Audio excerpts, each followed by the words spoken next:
All right, let's jump ahead to this Sunday, WWE Backlash, uh, Backrack. Backrash. He raked my back. Yeah, no, he didn't literally rake it. um, but uh, but yeah, WWE Backlash this Sunday, of course, from the friendly confines of the WWE Performance Center, as has been the custom as of late. 7 matches on the card as we sit here tonight. With SmackDown tomorrow, always the potential for something to be added or something to be added over the weekend. As far as I know, this is a live show with the exception of Randy Orton versus Edge, which was pre-taped, I believe, last Sunday, the same day as NXT Takeover. So hey, when you're putting on the greatest match ever, you need to be able to pre-tape it ahead of time to make sure it is the greatest match ever. Truth be told, I hope this match is a fucking roll-up, 1, 2, 3, right after the bell. Like just like the whole build to it, and then it's just whoop. Orton gets caught or Edge gets caught, and we're in and out real quick. 2, 3. Yeah, just 1, 2, 3, and we're done. And it's that. It's. I think more people would rate that match higher. Not necessarily the greatest match ever, but than what it could potentially be if it goes too long. But we'll. I hope the bell rings, the camera quickly cuts away and misses an Edge spear, and then we get the 1, 2, 3. There we go. Even better, and that would even make it better that it was a pre-tape and you still missed the spear. Yep.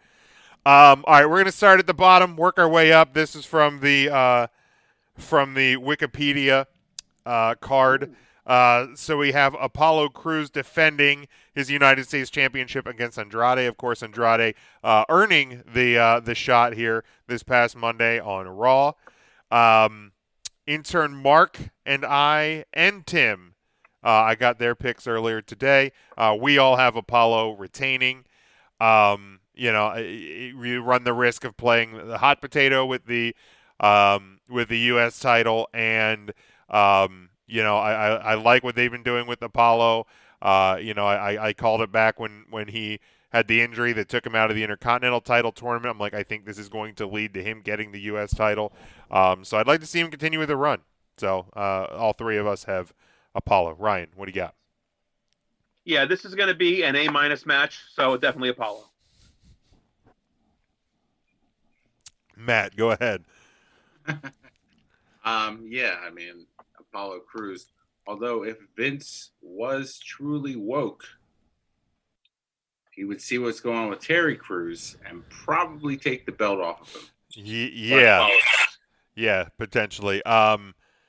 Devin has Apollo Crews as well. I feel like this is one of the easier matches on the card to predict. Then we have a triple threat tag team match for the women's tag team titles. New champions, by the way. That was a surprise on SmackDown last week with Bayley and Sasha Banks picking up the win. Now it is Bayley 2 belts, or Bayley Dose belts. Sorry, Bayley Dose belts, as she clarified on her Twitter page last weekend. So they are defending against Alexa Bliss and Nikki Cross and the two Conics, the Billie Kay and Peyton Royce. So intern Mark has Bayley and Sasha retaining. Tim and I, and this is just me, this is not on Tim's commentary, we both have Sasha and Bayley losing to the Iconics, much like WrestleMania 35. I did like the photo shoot when Bayley and Sasha did here. Let's sit on the floor and cry. I thought that was really good. So I have the Iconics. Tim has the Iconics. Intern Mark has Bayley and Sasha Banks retaining. Yeah, Jim. I think you and old Timmy boy are right here with the Iconics. So I will put my name under you and Timmy and say this will be another A match. Timmy! Matt, what do you got?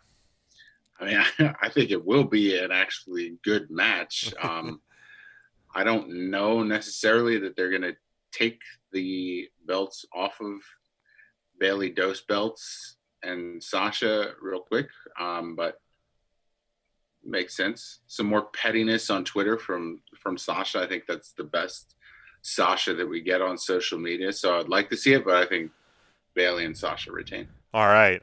We have Devin says Bailey and Sasha retaining as well. The throwers, D Nice and Charlie in the house. So welcome into the live video. Matt, we got a lot of new viewers in here. So you're slipping. You're slipping as bad as me. It's not giving me the notification when someone's joining. Oh, okay, that's what you're going by, because I'm up to like 11 people up on the live view right at this second. So that there are definitely more people in.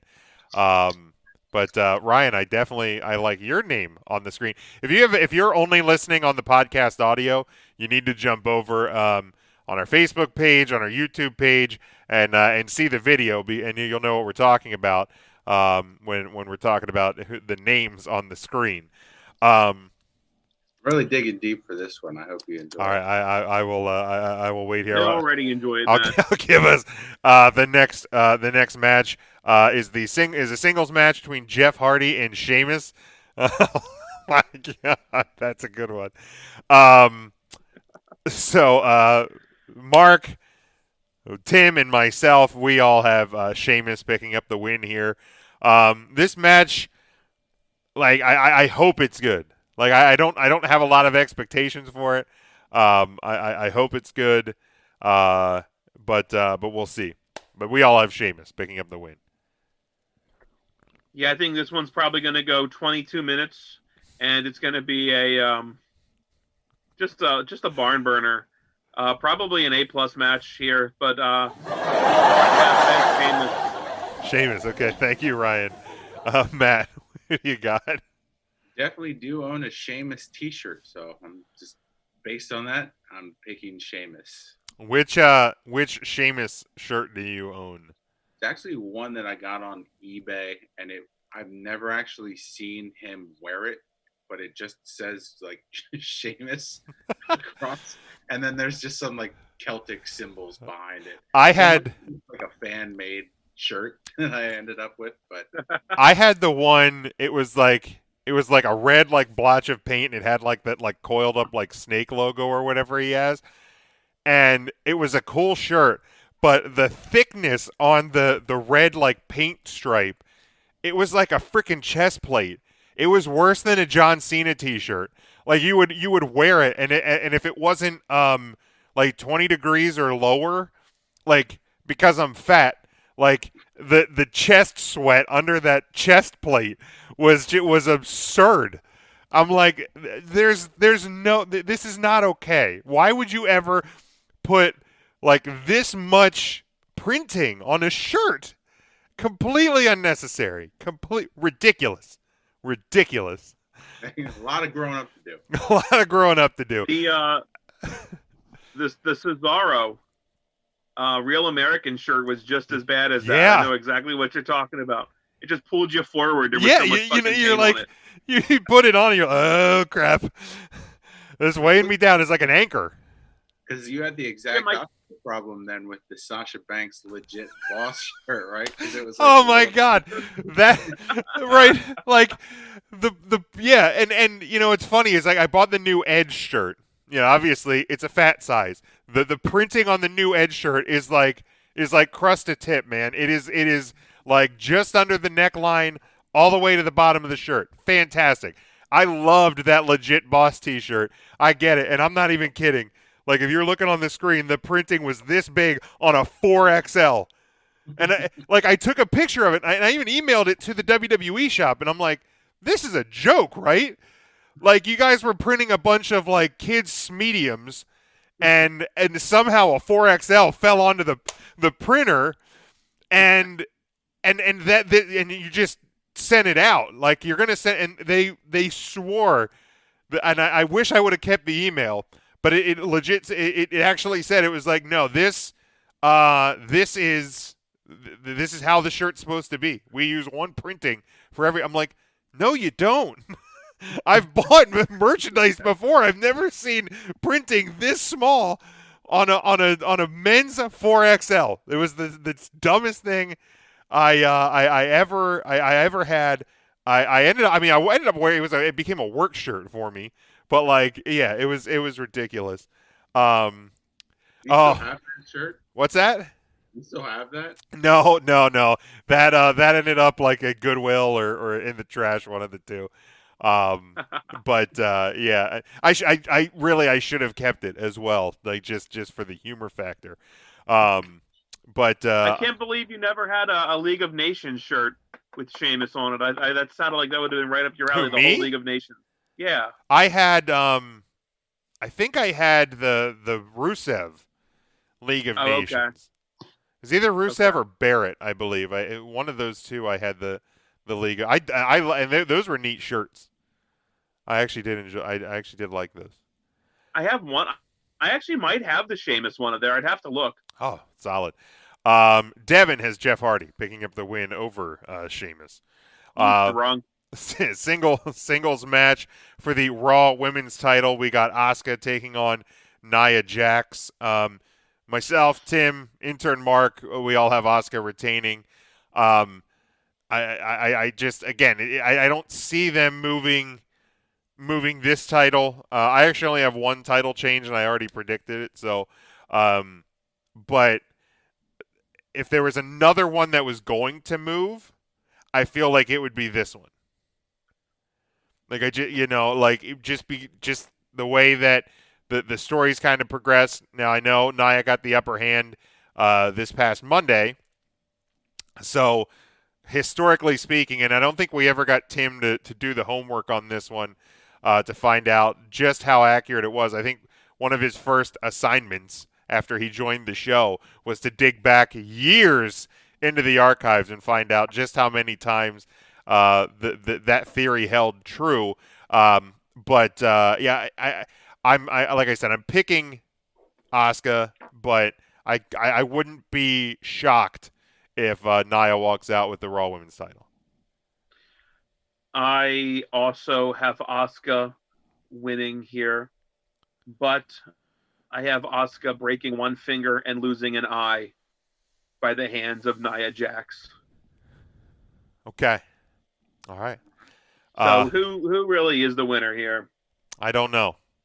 Maybe us, the viewer. I think maybe that would be the winner. Matt, who do you got in this one? So we win. Sure. Asuka get maimed. Okay. No argument. I said I don't know. I mean, it just all depends how it's executed. I have no idea. I mean, that standing tall theory, that does get thrown around a lot. Jim, I see you coming back in as James Niece as watching just because you want me to change the name, and that doesn't count. So this. Oh no! I was trying to bring back up my the watch party. Okay. Because I had gone away from it there for a second. High school Jerry McDonald always held true to the theory that the face always wins at WrestleMania, and that was true until it wasn't. So fair. The standing tall thing, it would be interesting to see. So that's more of like an intern homework. What the hell is Mark doing right now? Hershey Park's closed. Closed. Oh, hi, Mark. He's got the time to do this. But I don't know why they would take the belt, give it to Asuka, just to give it to Nia right away when they could have just done that to begin with. So I have the belt remaining on Asuka, even though Nia is not like most girls. She is not. And it's obviously got to stay on Asuka because 2 months from now it's going to probably end up on Charlotte Flair anyway at SummerSlam. So why bounce? Right. Why move it over to Nia just to move it over to Charlotte in 2 months anyway? Devin has Asuka retaining. Then we have the 2-on-1 handicap match for the Universal Championship. Miz and Morrison challenging Braun Strowman. Ryan is frozen again. Ryan froze again. I think he was changing his name. Maybe that was part. Maybe that was, yeah. Oh no! Like again, and I said it. If you are a patron for us, no, this was post Patreon. Ryan had frozen, and I never know if you're messing with me or if you are actually frozen. So I will always throw it to Ryan, and if you're not frozen, then you can respond. But Tim, Mark, and myself have Braun Strowman retaining. As much as I would love to see, Lay Cool as Divas champion in the version of The Miz and Morrison, and what that would look like as Universal Champion. I feel like the Universal title has had a hard enough time people like really taking it legitimately. Because it's basically like been Brock Lesnar's prop forever, and then it was like what we thought was the downfall of Bray Wyatt. So now that it's on Braun Strowman, I don't think they're going to move it, this close to him winning it. But I would love to see it. But I have Strowman, and so does Tim and Mark. Ryan, go ahead. Jesus Christ. And again, I don't know. I don't know if he's actually frozen or not. No? Okay. Ryan, go ahead. Of course, Braun Strowman's going to win this. It's going to be a dumb match, A+. Thank you. Matt, what do you got? Yeah, I mean, I don't know why they would take it off of Braun at this point. It doesn't make any sense to do that. I'm anxious to see what Jim's going to grade this overall. This is from top to bottom. I loved it except for these 4 matches, but you know what? A++++. You mean like the show itself? Yeah. I mean, if they give us like a vintage Backlash set, then maybe I'll give it. I mean, how do we feel about the name Backlash? Like, is that like a step above Fastlane? Like, I know that's always, which Fastlane's a step above Great Balls of Fire, right? Yeah. Roadblock's in there too. That's what, dude. I forgot about Roadblock. I think Backlash is okay. Like it's one that comes from the land of like pay-per-views that had the distinct sets. So like I feel like that's a step above like Fastlane. Oh crap, my screen moved. There we go. Uh-oh. It's above that and Great Balls of Fire and stuff like that. So I think I'm okay with the name. If you're gonna give me Todd Pettengill again for whatever reason, then you're already getting a step above on the grade as well. I mean, when you're thinking of like names of pay-per-views that aren't just like tied to the gimmick matches, like so take away Elimination Chamber, Money in the Bank, Royal Rumble. I guess Survivor Series to an extent as well. Like there's tiers, there have to be, right? So like tier 1's obviously WrestleMania, SummerSlam, that kind. Well, even if you get away from the big 4, yeah, it's like I feel like the big 4 is kind of, that's what we knew. Like once you got In Your House, and then it was like, In Your House, Deadly Games, In Your House, Canadian Stampede. And then it started just becoming, Judgment Day, Armageddon, Unforgiven. I feel like once we hit that, like that period of time, I think those are the ones. I mean, for all of like, and I've never been a WCW guy, but I always felt like WCW at least like was a bit more creative with their pay-per-view names, and I kind of prefer what they had with their pay-per-view names over just like the generic stuff that we kind of got with WWE, with like the Armageddons, the Night of Champions, that kind of thing. Yeah, I feel like there was a really good period in there with WWE in terms of names, and then and then we've kind of got a little like goofy with it.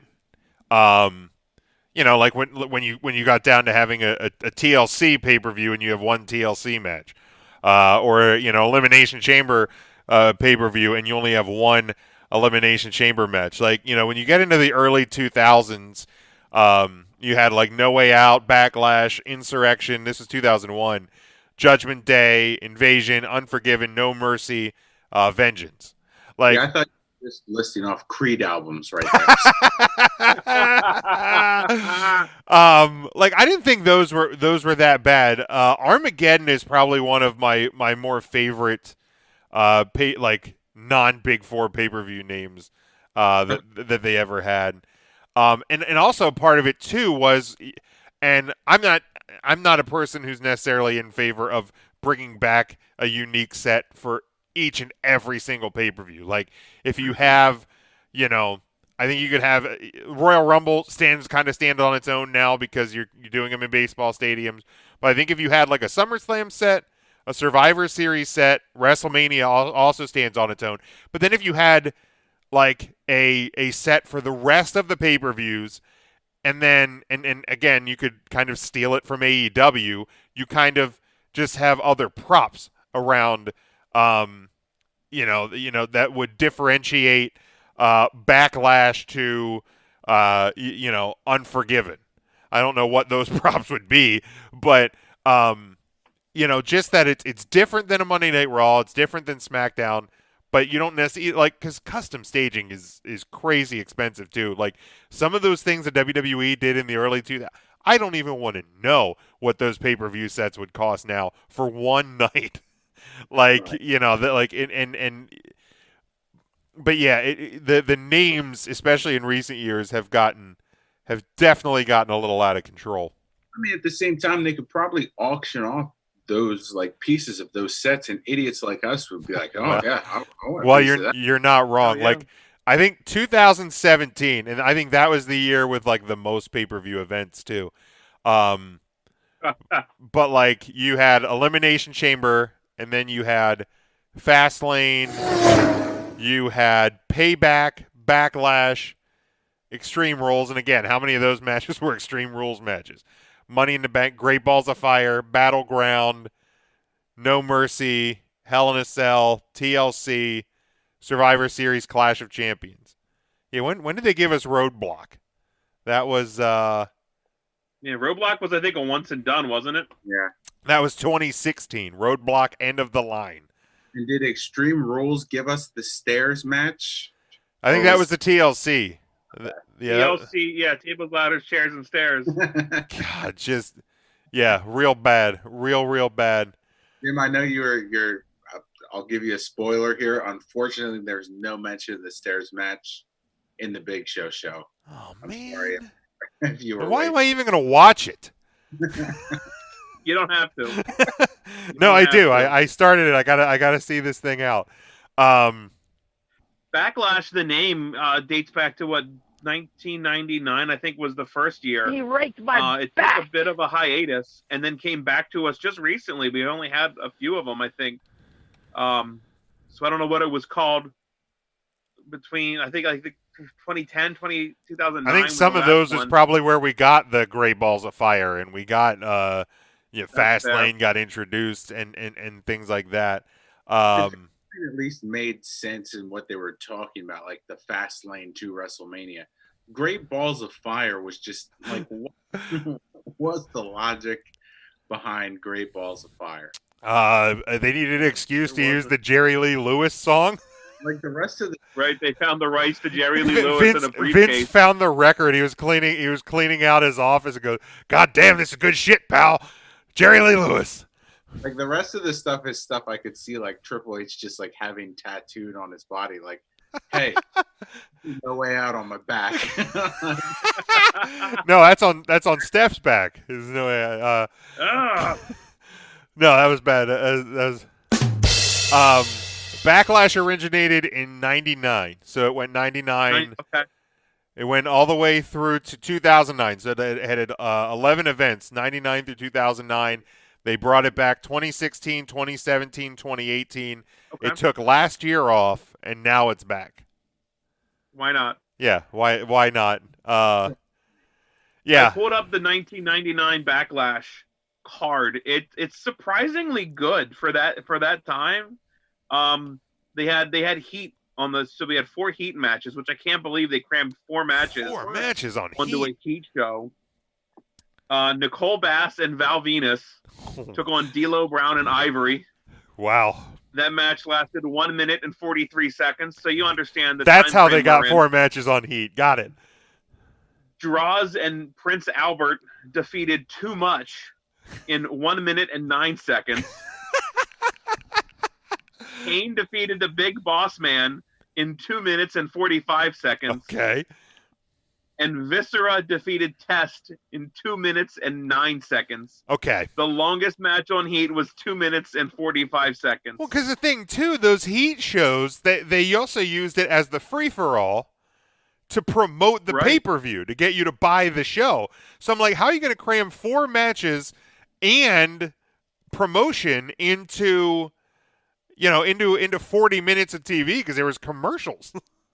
Was that on MTV, I think? It's either MTV or USA. Or USA? Yeah. It went on MTV when USA lost the licensing for those couple years because Raw went to TNN.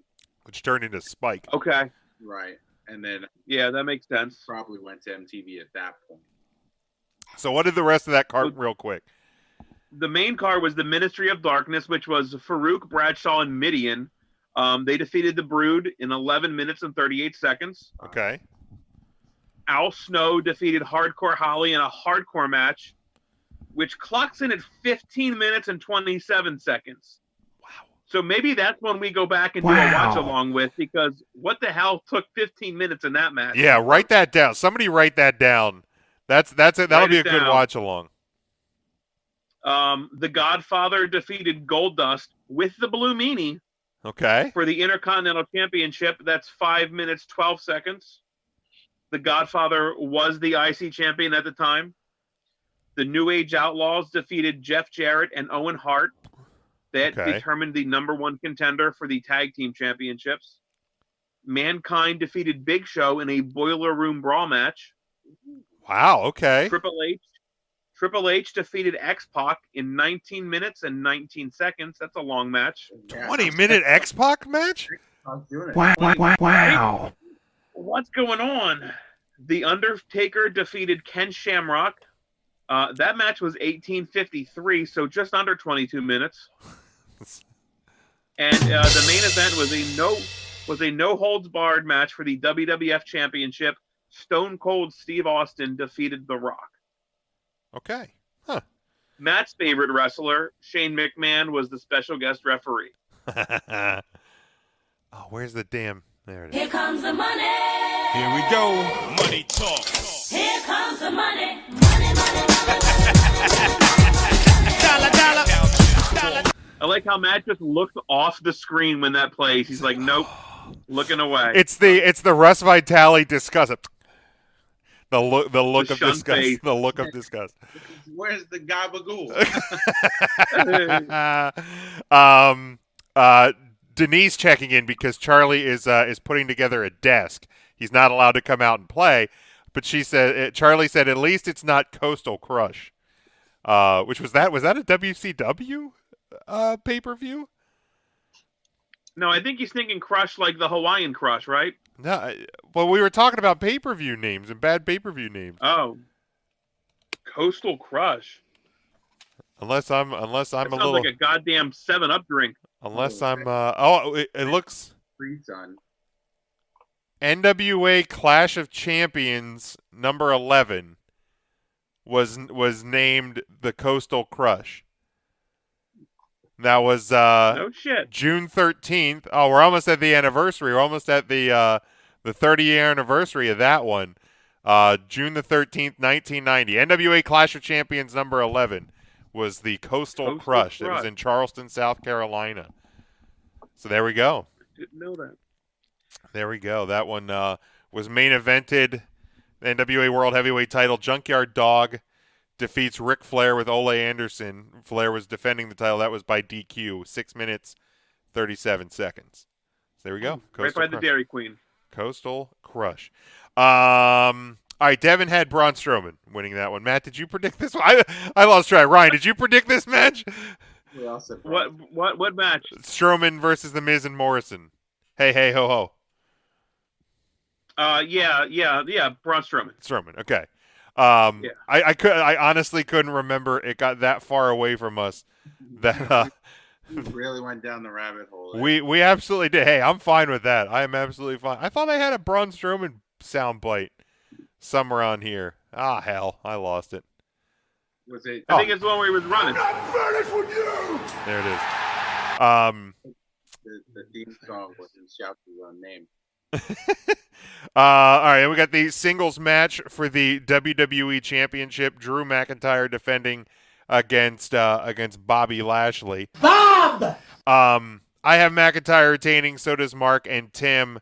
But I said it a couple weeks ago. I'll say it again. I've really, and I can't believe it, but I've really been enjoying this version of Bobby Lashley with MVP. This to me is more what Bobby Lashley should be, and that's an ass kicker. Like, so I like this version of Bobby Lashley. Not enough to where I think he should be WWE champion at this point. But if they keep going, maybe I'll change my mind on that one. I also think Lashley could be in line for a potential returning Brock Lesnar. That's something I feel like could be happening. I feel like that would be a great SummerSlam match, Brock Lesnar and Bobby Lashley. But yeah, Drew retaining. Jim, Bob Lashley is on the wrong side of 30. Can you guess how old Bob Lashley is? I'm gonna go 38. Matt, do you have a prediction? Is that your actual guess that Bob Lashley's 38? Yeah. Oh, I thought he was like 44. He is 43. Wow. Okay. Bob! Yeah. So I don't think it's gonna happen for old Bob here. 35-year-old who's still on the wrong side of 30 apparently, from whatever numbers we determined at one time. 33. Drew McIntyre, I think will be. Is that what it is? Yeah, Drew McIntyre, Big Mac Attack. We'll be winning here. You know, I knew you two snowflakes would go against the man that Donald Trump chose to represent. Here he is, just standing up for America, and you want to pick this Irish guy. A small loan of $1 million. No, Drew McIntyre. All right, good. China. Devin has Drew McIntyre. Chris says Lashley is going to win the belt to be a transitional champion for Brock Lesnar at SummerSlam. Certainly could be in the cards. Don't get me wrong. I don't think that is what is going to happen. I do think Lesnar is going to return, and I do think we're going to get Bobby Lashley versus Brock Lesnar, but I think it is going to be without any championship attached to it. But trust me, I wouldn't put it past the WWE to make that happen at this point either. Then the final match of the card. Hey Matt, I've got like 7 different people that joined along in my watch party. So I love Charlie's name. You're not seeing it. You're not changing. I just renamed myself. I'll say he literally just did. Oh, there it is. I didn't even see it. It just came up. Okay, never mind. That's great. I got Steve live with us now. Ty live with us. Hello, guys. Thank you for checking in. Yeah, welcome in. Dan, Ali, Tina, a whole bunch of people are checking in over here. We definitely appreciate it. We appreciate all the love from people. Then the final match on the Backlash card. He raked my back. No, he didn't literally rake it. Is we got the greatest wrestling match ever. Ever. We got Edge against Randy Orton. Of course, Edge won the marathon match at WrestleMania this year. Intern Mark has Edge picking up the win in the greatest match ever. I have Randy Orton, and so does Tim has Randy Orton. I don't think this is the last greatest match ever that we're going to see out of these guys. But yeah, Randy Orton picking up the victory here. Yeah, I actually don't know. I'm not sure who it's going to be. I'll go with Edge. All right, Edge. Because I think 250-year-olds are definitely going to put on one of the greatest matches I've ever seen. I mean, you never know. A+. A+. 22 minutes. Orton's kind of backed himself into a corner now, too. I mean, he talked all that shit on NXT last week. He has to put on the greatest Tomato match. chips. I think this is going to be an absolute F of a match. I'm not looking forward to it at all. But Orton will get the win just because they need to carry out this feud that, apparently a lot of people want to see. Who wants to see it? A lot of people? A lot of people want to see this? I mean, I don't mind them wrestling. I don't... And like, here's the thing. Like, I know back when they were first promoting this is the greatest match ever. Like, people kind of lost their damn minds about it. And I'm like, look, I get it. It's a marketing thing. It's going to be a merch piece, whatever. I wish I could get 50 cents every time they say the greatest match ever on an episode of Raw, or play that the song that they have for the promo, because I would be a rich man. I feel like you said merch there, Jim. Oh, sorry. And merchandising. What is the song? Like, can you sing a few bars for me? No, I don't think I want to keep the viewers that we have. It's by Code Orange, isn't it? Probably, I would imagine. Give me the tune. How does it go, Jim? You're a musical guy. You play like the drums. No, I don't play the drums currently because I don't have any drums in my house. But bang on your fucking belly or whatever. bang on my belly. No, I don't. Like I said, I don't want to embarrass anybody either, namely myself. Devin has Edge picking up the victory in this one. So that I would bet dollars that if you played the tune on your belly, we would gain viewers. Yeah, well, maybe. Let's save that kind of activity when Ryan and Tim are back in studio here, and we can, we can do that shirtless episode Ryan's always wanted to do, and we'll do the 3 tenors of shirtless belly playing. Yeah, we'll be the new Stomp. Like, I think I'll be so happy that there's people actually in the studio with me again that I would actually probably do the topless show. So, keep sending positive vibes that the coronavirus gets the fuck out of here and we can get back to having my friends in studio, because I miss it. Like, don't get me wrong, I like this Zoom thing, and I think even once Ryan and company are back in studio, we can still do this so we can see Matt every week. But he is the cute one. He is the cute one. The face for radio. That's what my dad always said. I was like, gee, thanks, Dad. Now I wonder why I'm in therapy. But no, I do look forward to the day when we are back in studio together, because I do miss that. Back at the day, Ryan eating chicken croquettes with his Mountain Dew. Oh. Big Booty Judy just serving us omelet and fries. That's what I'm looking for. Yeah, I freaking miss it, man. I really wait. do. Charlie says, word to the wise, gentlemen, don't ever let your wife buy a desk from Wayfair. They're harder to put together than fucking IKEA. I think this desk took some Blue Chew. So, if you're if you're keeping track at home, just be careful where you're buying the furnitures from. All right, let's move on here from the paper. Do we have a prediction on what grade we think this show will get? Ryan, go ahead. Yeah, this one is going to be a D. A D. Wow. It can only get better than I'm imagining this fucking show to go. There we go. It's going to be awful. Setting the expectations low. Matt, what do you think that this show will be? I'm going to say that you got to watch the live video. If you want to know what I would rather watch in this pay-per-view, you got to tune in and see what So Matt, you're going in with the low grade. grade. I think that this show will do a solid C+. C plus. Devin says C.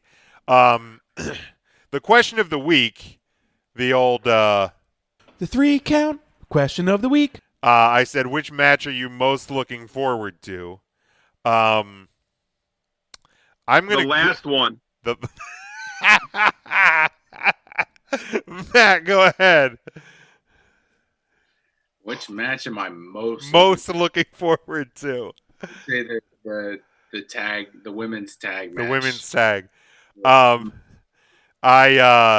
gonna go ahead with Braun versus The Miz and Morrison, just because I think it'll be a little bit comedic, and I'll hold out some hope that The Miz and Morrison, like I said, will end up as dual champions. But that's the one I'm most looking forward to. Don't forget that after this on Sunday, the next installment of The Last Ride debuts on the network. So, but that was your The 3 count question of the week. all right, let's move. Charlie says he thinks the pay-per-view could be a low-key good show because expectations are so low.